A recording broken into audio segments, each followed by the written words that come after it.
On Christmas morning in Anaheim, California, two little girls ran to the living room to open up their Christmas presents only to find the unimaginable. 26-year-old Za'Zell Preston had spent years trying to escape a toxic marriage that was hidden behind smiles and baby pictures in college classes.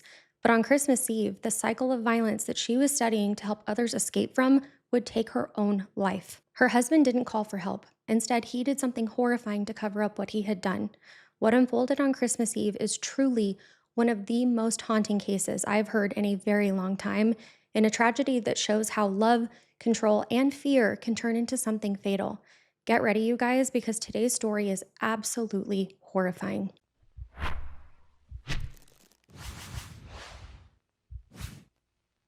Welcome to the True Crime Nurse, everybody. My name is Kat, and I'm a registered nurse who loves all things nursing and true crime. Please don't forget to like, subscribe, and ring the bell before you go. Today's story is going to be very heavy and possibly triggering, so if it's too difficult to listen to, I fully understand, and we'll see you in the next one. All right, my friends, let's get into today's case. Za'Zell Dominique Preston grew up in Orange County, California, as a bright and artistic woman with big dreams. She was born on September 5th, 1985, and growing up, she had a huge passion for dance, ballet in particular, and she also had a natural talent for art. Her friends and family remember her as outgoing, creative, and full of life. But life took a complicated turn for Zazelle when she became a mother. While she was still in high school, she gave birth to her first daughter, and this forced her to grow up a little quicker than normal and put some of her dreams on hold. 5 years later, she welcomed her second daughter. So, by the age of 22, Zazelle was a devoted mother to not one but two little girls, working very hard to provide for them with a loving home despite the challenges that come with being a single parent. She approached motherhood with the same positive attitude and dedication that she did with everything else in her life. Those who knew her say that Zazelle was incredibly caring and resilient, and that she never let her struggles ruin her warmth or her hope for the future. And I don't know about you, but I think that that's a really rare quality in people. She had a strong family support system, including her mother, Seidel, and her siblings, who all helped her with her children and also motivated her to pursue her dreams. By her mid-20s, Zazelle was looking to improve her life for herself and for her daughters. She enrolled at Cypress College, taking classes with a specific career path in mind. She hoped to become a domestic violence counselor. Her family was so proud to see her back in school, especially after having her first daughter in high school. She was on track to finish her program and was only a couple weeks away from graduation in late 2011 when the events of today's case take place. It was around this time in her early 20s that Za'Zell Preston fell in love with a man named William Wallace. William came into her life and swept her off of her feet, at least at the beginning. He was a few years older, in his late 20s, and lived in Anaheim, California. William Wallace worked as a dock worker and seemed like a really charming, responsible guy at first. To a single mother of two, William might have felt like a huge blessing because he accepted her and her little girls as family. Zazelle had been through a lot on her own, and having an affectionate partner by her side and someone to share some of life's burdens with must have felt like a complete and utter dream come true. In the early stages of their relationship, William could be very charismatic and loving. He would dote on Zazelle, apologize profusely for anything and everything, and he would reassure her that he cared deeply for her and the kids. However, any hopes that Zazelle had of this fairy tale romance were soon shattered when she got to know a far darker side to William Wallace. Beneath that charming exterior, William had a violent temper and a need for control. What started as occasional fights or jealousy on his part escalated over time into something far worse. Things escalated into physical and emotional abuse, also known as DV. William became very controlling and would get easily upset with her. He didn't want Zazelle spending time away from him at all, even for quick errands or her classes. William would become furious if Zazelle took too long at the store, and then would accuse her of not prioritizing him, or even worse, that she had to have been cheating on him. He isolated her from her friends and tried to control everything in their household. It became abundantly clear that William's love came with a terrifying rage that could erupt at literally any moment. Zazelle was in love and wanted to make the relationship work, but she quickly found herself trapped in a cycle that is heartbreakingly familiar to many victims. After the first few times the fights went physical, she was shaken and afraid, and William was over the top trying to repair things with her. A family friend named Lori Galloway later said that William consistently hit Zazelle throughout their 3-year relationship. Lori and other loved ones urged Zazelle to leave him when everyone started finding out what was going on, and in 2008, after about a year into their relationship, things got so bad that William Wallace actually got arrested and convicted for attacking Za'Zell while they were just dating and living together. This incident was severe enough to involve law enforcement and courts this time. The terrifying part, though, was that William reportedly threatened to kill her during that altercation. After his arrest, Zazelle took the brave step of getting a restraining order against him for her and her children's safety. She was trying so hard to break free from the cycle of violence, and she was determined at that point to keep him away from her and keep her family safe. For a little while, it looked like William was going to face some real consequences. In 2008, he ended up pleading guilty to domestic battery, and a judge sentenced him to 45 days in jail, which he only served half of that time, and then he was ordered to attend an intervention program. This could have been a turning point where either William maybe would have woken up to the harm he was causing and change, or where Zazelle would permanently separate herself from him. But sadly, that's not where the story ends. William repeatedly violated the restraining order that was meant to keep Zazelle safe. He would show up when he wasn't supposed to at the apartment, begged her for forgiveness, and tried to insert himself back into her life against the rules. Police arrested him at least twice for this, and each time he found ways to continue messaging Zazelle. Despite everything, Zazelle's compassion and forgiving nature made her vulnerable to all of these apologies. According to family members, William was an expert at apologizing and promising that he would never hurt her again. Zazelle wanted to believe him. After all, she did love this man and share a home with him, and her children adored him. Over time, the cycle of reconciliation and harm continued.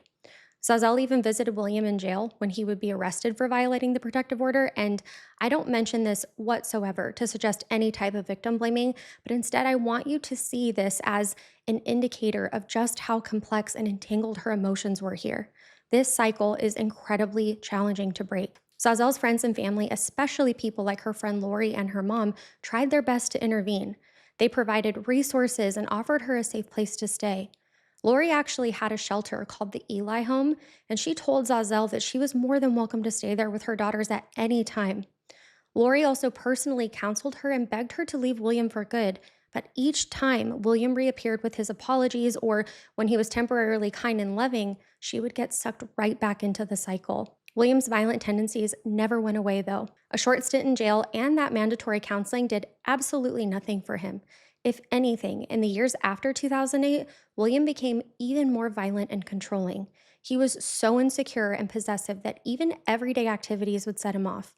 It's been reported that if Zazelle was gone longer than expected, like I said earlier, at the grocery store or anything like the mall, William would then confront her the moment that she got back and would say, "Where were you? Who are you talking to?" He always hinted that she might be seeing someone or maybe even was planning to leave him at some point.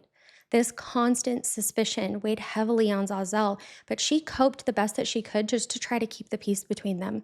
She would walk on eggshells around William by checking in frequently if she was out, rushing through her errands, and even avoiding interactions with her male classmates to not trigger her boyfriend. She was doing anything to not provoke his jealousy. Despite her efforts, William always found or invented reasons to accuse her and harm her. Her forgiving nature meant that after each explosive fight, she would forgive William when he begged for another chance. There were calm and happy periods, or what's known as the honeymoon phase, that's very common in DV cycles.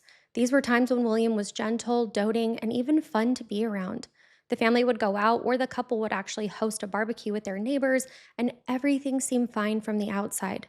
During these times, though, Zazelle's hope was renewed, and she thought maybe he had really changed this time, and that's what keeps the victims in these cycles.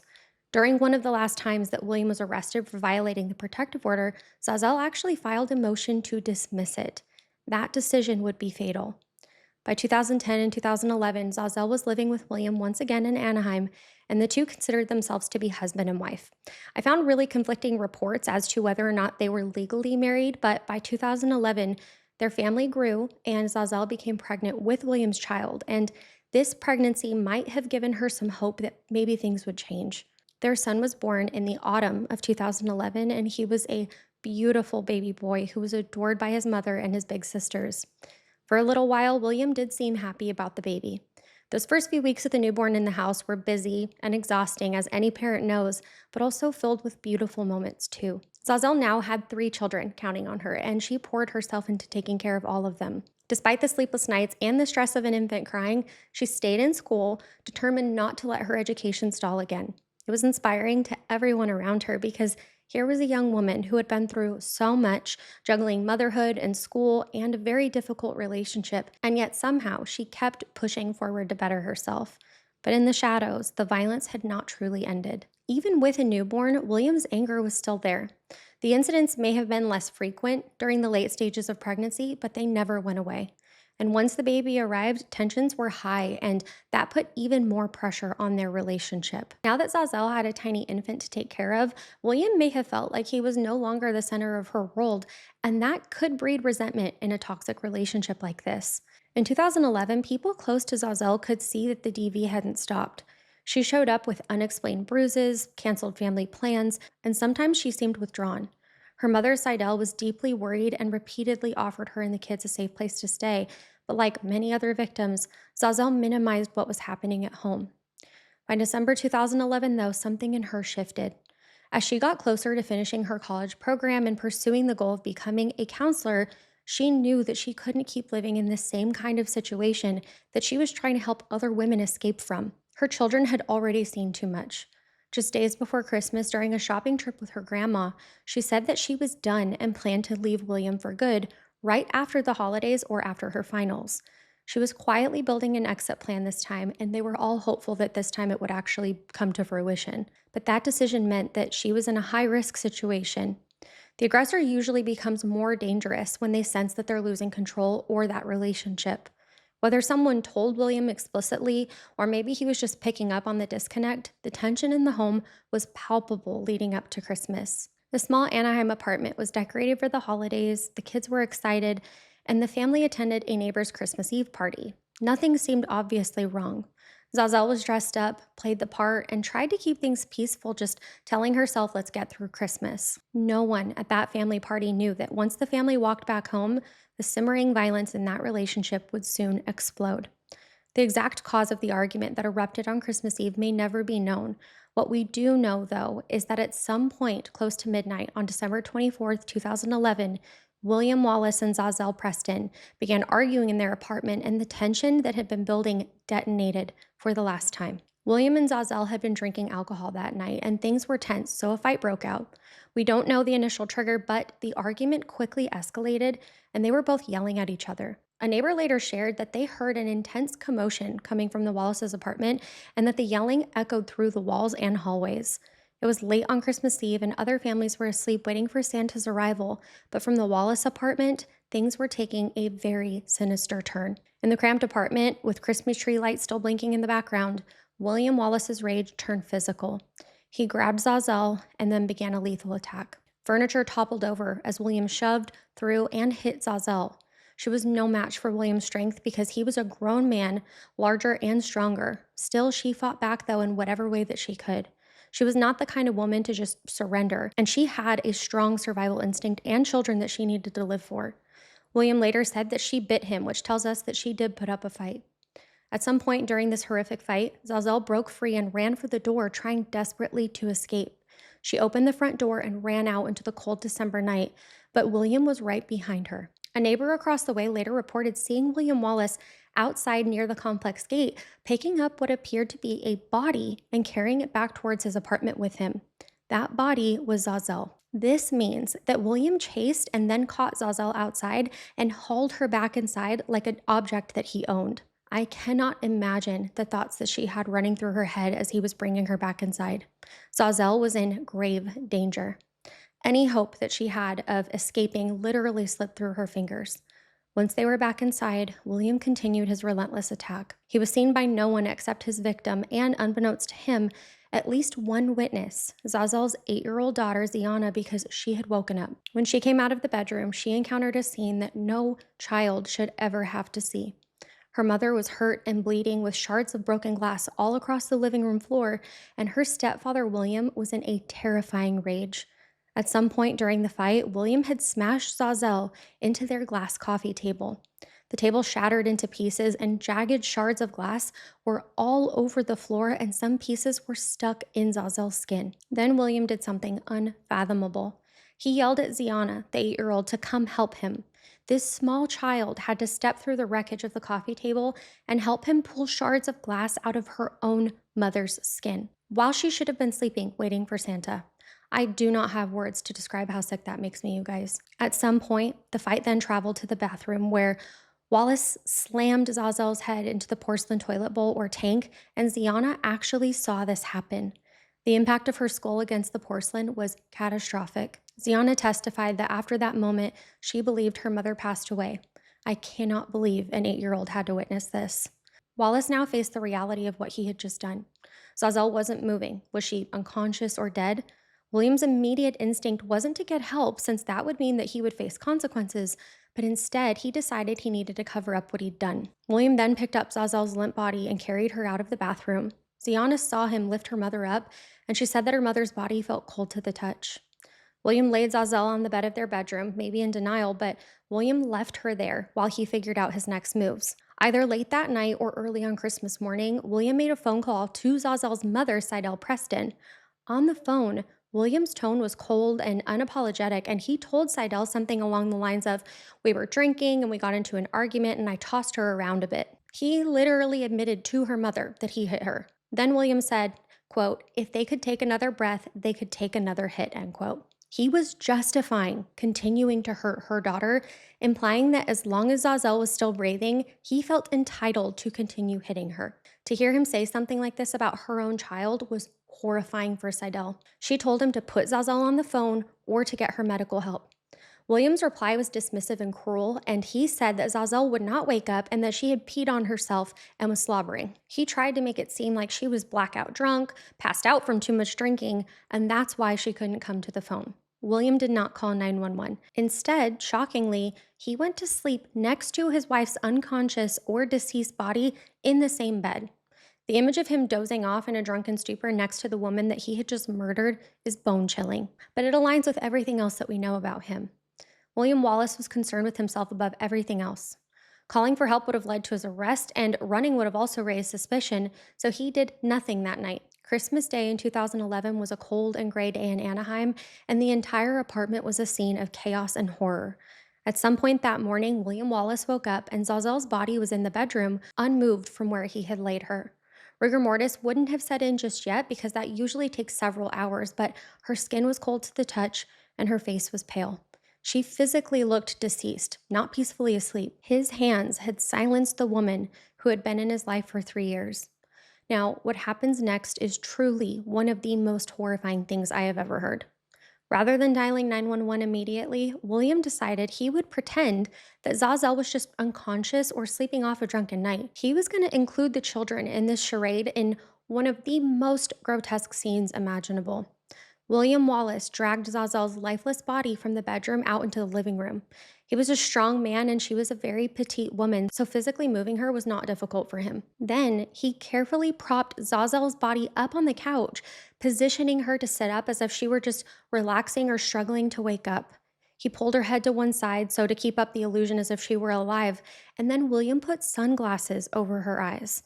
The dark lenses hid her fixed stare and any visible injuries around her eyes.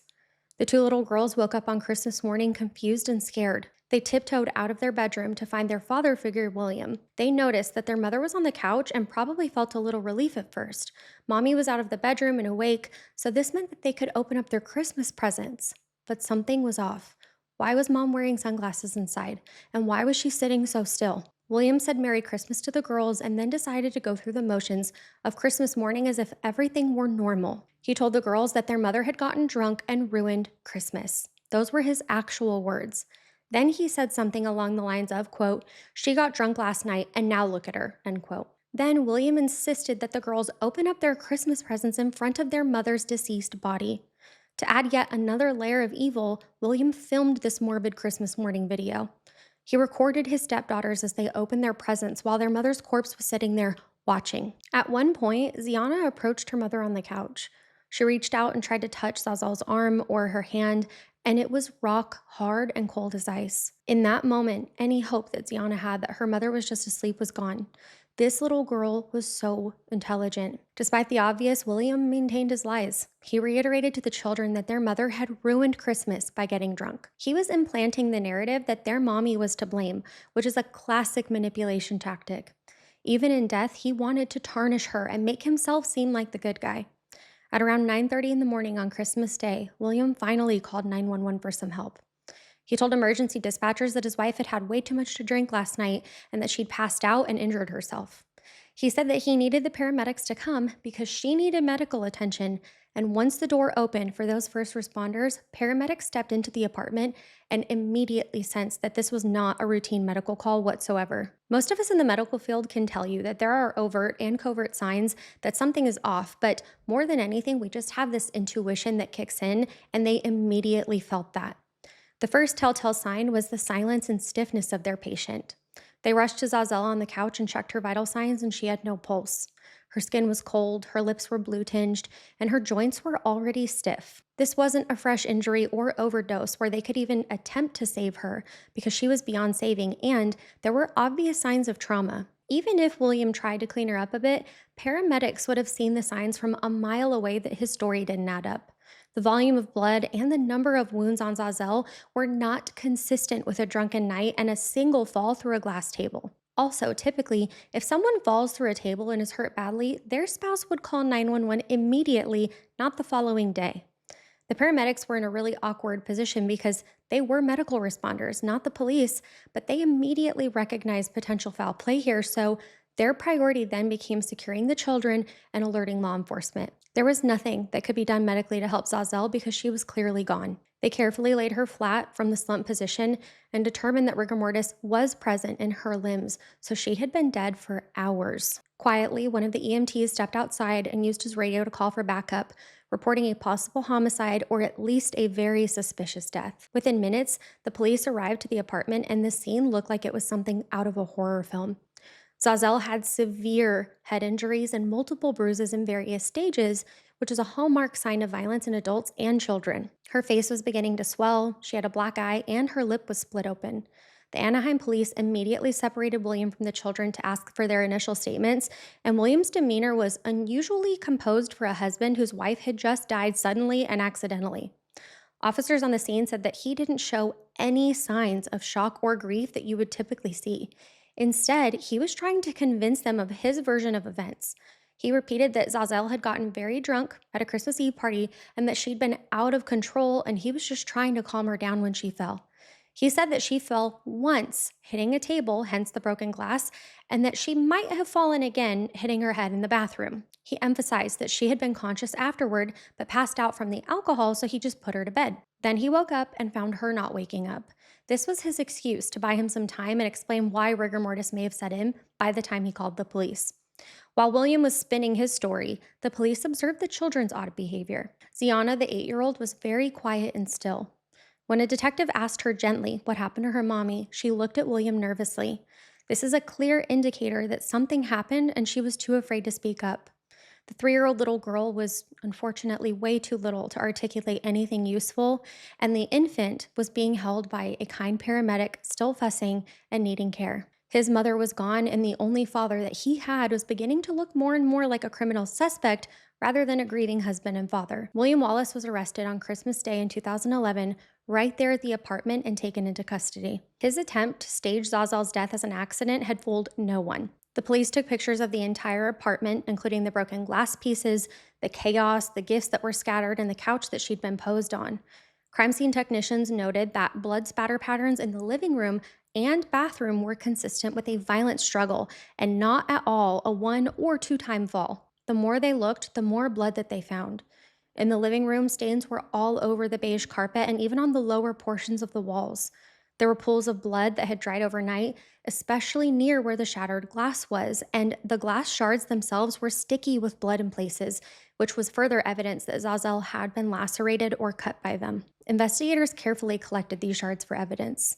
This level of bloodshed was far beyond what a single fall would usually cause, unless it was from a fall from a significant height or onto something extremely sharp. But somehow, the story was that she just tripped and fell inside of a small apartment. Unlikely. The bathroom told another part of the story. When forensic technicians entered that small bathroom next to the living area, they saw blood as well on the rim of the toilet bowl. They swabbed all of these areas for traces of skin, hair, or blood that could confirm Zazelle's contact. After testing, they found that the blood on the toilet, of course, matched Zazelle's DNA. Combining that with when Ziana said, "Mommy hit the toilet," investigators understood that one of the more severe injuries had to have occurred in that exact spot. The couch where Zazelle was staged also held some clues.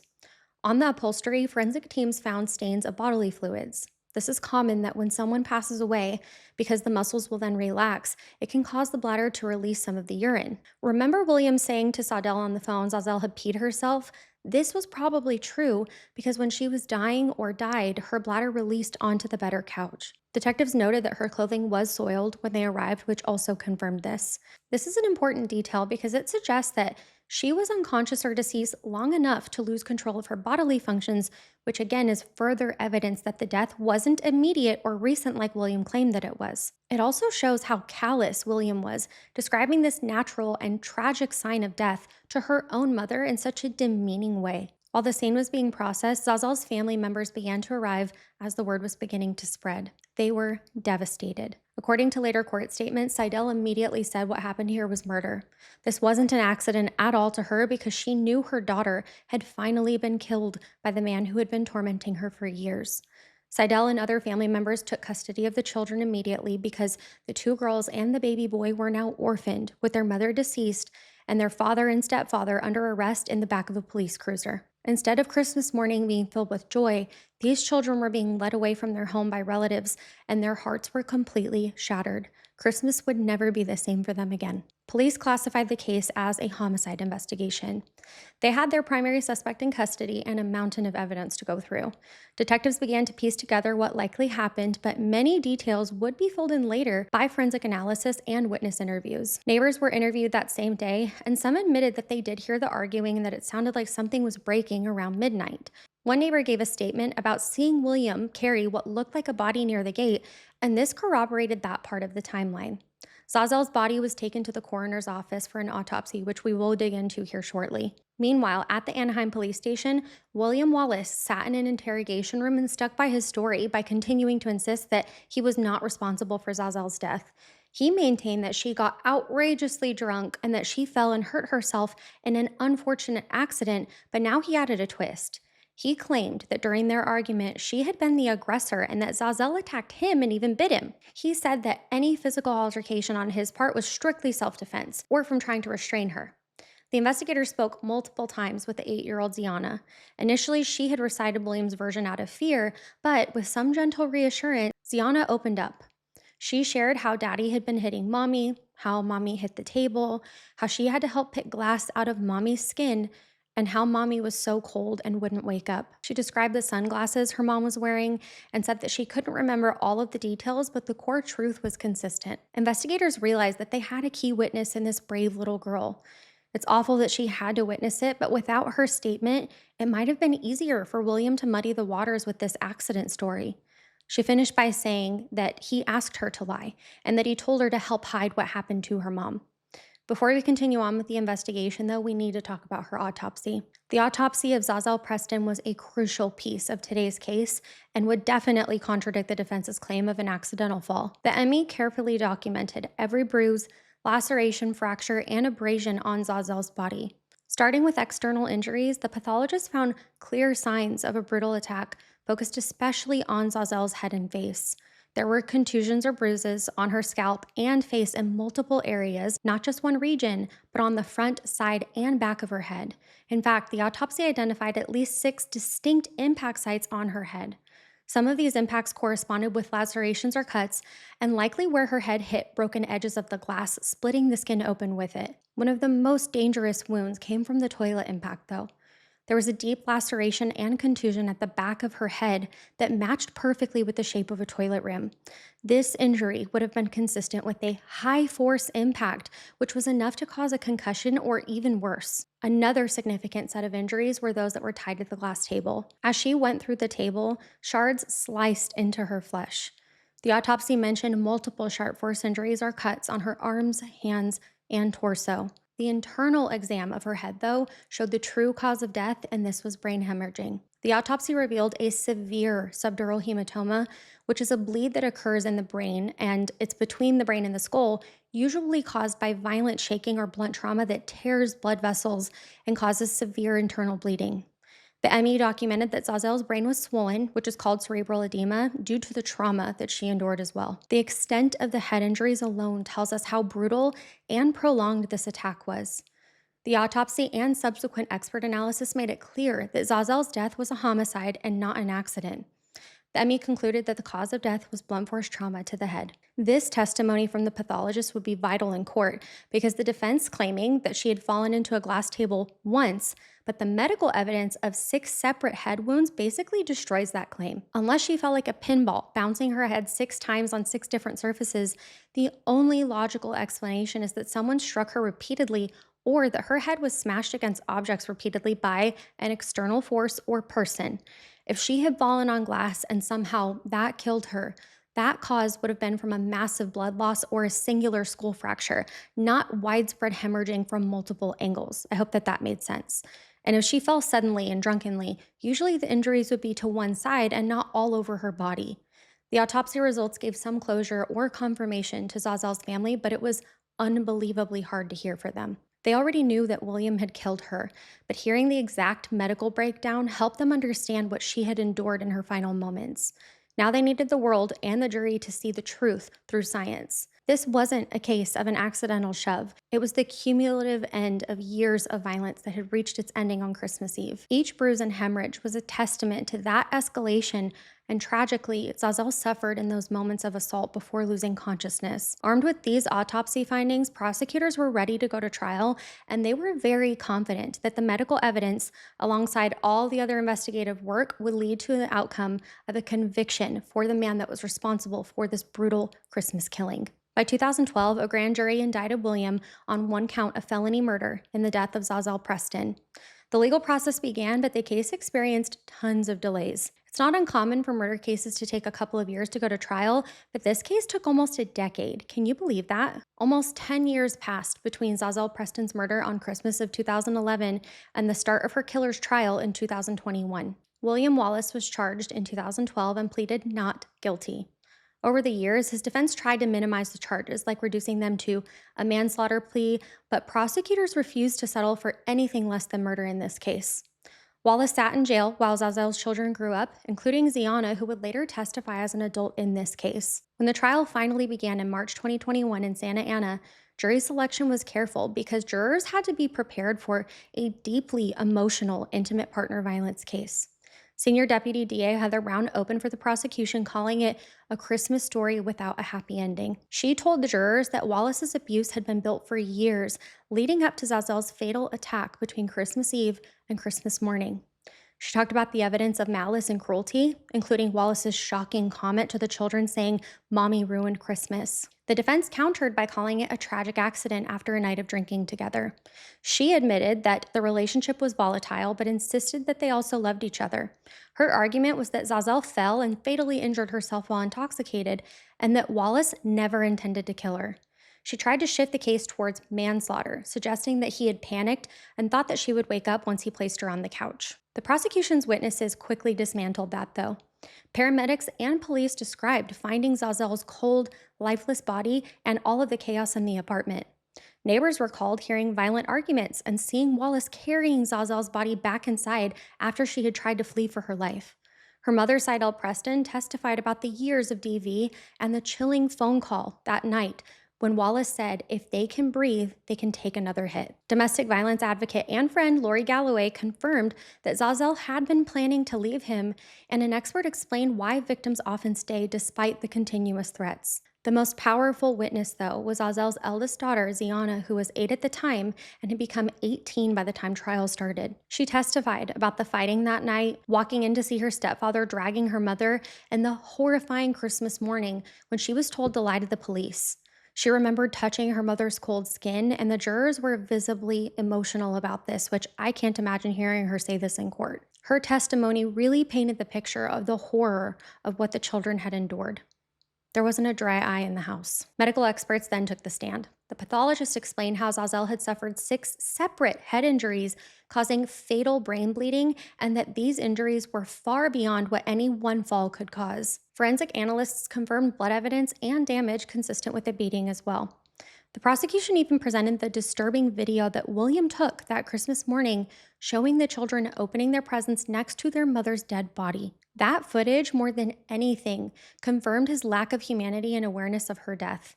The defense had nothing to say at this point to the video. Wallace didn't testify, and their witnesses only repeated that Zazelle had been drinking heavily. A hired medical expert tried to argue that multiple falls could cause multiple injuries, but that explanation didn't hold. The defense urged the jury to see that it was just a drunken night and an accident, and he did call 911 even though it was the next day, which showed panic more than intent. In April 2021, closing arguments wrapped up.